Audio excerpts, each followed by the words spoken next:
আমি এবার প্রথম ভোটার, এখন আপনি বলেন তো গার্জিয়ান হিসাবে কোন দলকে ভোট দেওয়া যায়? কমু হ্যাঁ বলেন।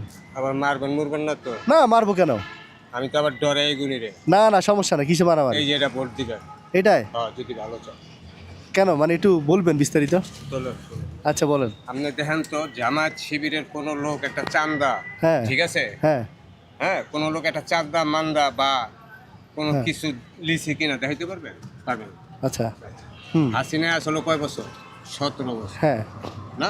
জি 17 বছর আপনি দেখেন তো এই দেশে যে যত চান্দাবাজি টেন্ডারবাজি কেরা করছে তা আপনি নিজেই জানেন। হ্যাঁ আচ্ছা কথা বুঝছেন? হ্যাঁ হ্যাঁ তো মনে করেন আমরা মনে করেন এই দেশের নাগরিক হিসাবে দেখে তো আমার একটা ভোট দিতে হবে। আচ্ছা। হ্যাঁ আর বিএনপির কি সমস্যা?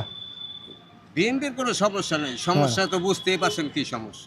আচ্ছা একবার কয় না ভোট দিতে, আচ্ছা লাস্টে তো হন আবার কয় হ ভোট দিতে, হুম ঠিক আছে। হুম। তো হেরা এরকম কথা তো কয়া তো কোনো লাভ আচ্ছা এমনি বিএনপি আসলে কি চাঁদাবাজি হবে বা দেশ ভালো চলবে?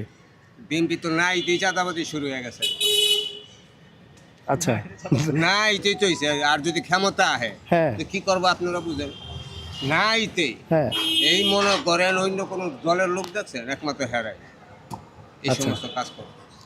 আচ্ছা করা ভালো না। আচ্ছা, তাহলে আপনি- কারণ আমরা যে রিক্সা চালায় খাই বা সাধারণ মানুষ কাম কাজ করে খাইটা খাই, হ্যাঁ হুম। সবাই চায় যে দেশটা একটু ভালো চলবে। আচ্ছা তাহলে আপনি জামাতকে ভোট দিবেন? হ্যাঁ। আপনি চান জামাত ক্ষমতায় আসুক, তাই তো?